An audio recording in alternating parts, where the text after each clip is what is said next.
I'm an eagle through and through. Yes, I am Australia's first female foreign minister, but now that I've done it, then the path should be easier for those who follow. Foreign minister, passionate footy fan, my friend and occasional running companion. In earlier days, I used to actually do hurdles. I didn't grow tall enough to take hurdling into my later years, but no, I've always played team sports, and these days I do a lot of running, and I've had a lot of fun running with you around Central Park. That would have to be one of the best running tracks in the world, wouldn't it? Julie Bishop is Australia's first female foreign minister. With a schedule that would make most people's eyes water, she found time for a rare one-on-one during a recent visit to Beverly Hills. While some Aussies go abroad for inspiration, Julie Bishop looks far closer to home. Who inspired you? Who were your role models? Oh, without doubt, my mother. I was very close to her. She died over 10 years ago, but she was a significant influence in my life. We were friends.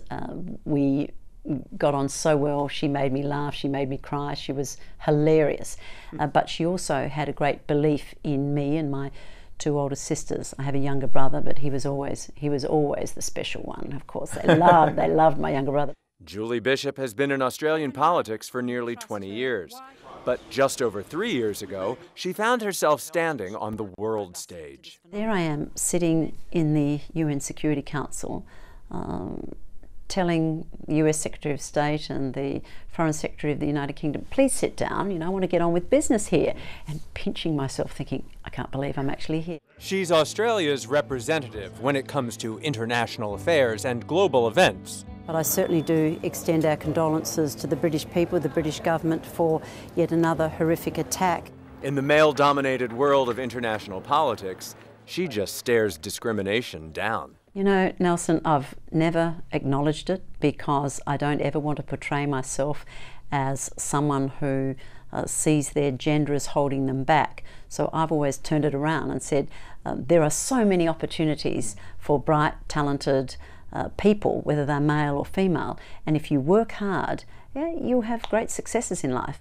Even so, she's a foreign minister with a flair for fashion. I like to read about who's designing what are the styles of the season. It's also become an important part of my role as foreign minister because the fashion industry in Australia is a significant industry. It employs 220,000 people. It's worth about $12 billion a year to our economy. And Julie's other great love, football. And there's no diplomacy here. She's a one-eyed West Coast supporter, this year named the team's #1 ticket holder.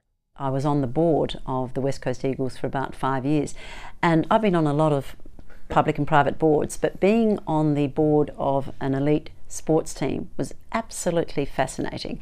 And I happen to be a huge fan of the team from its very beginnings in Western Australia.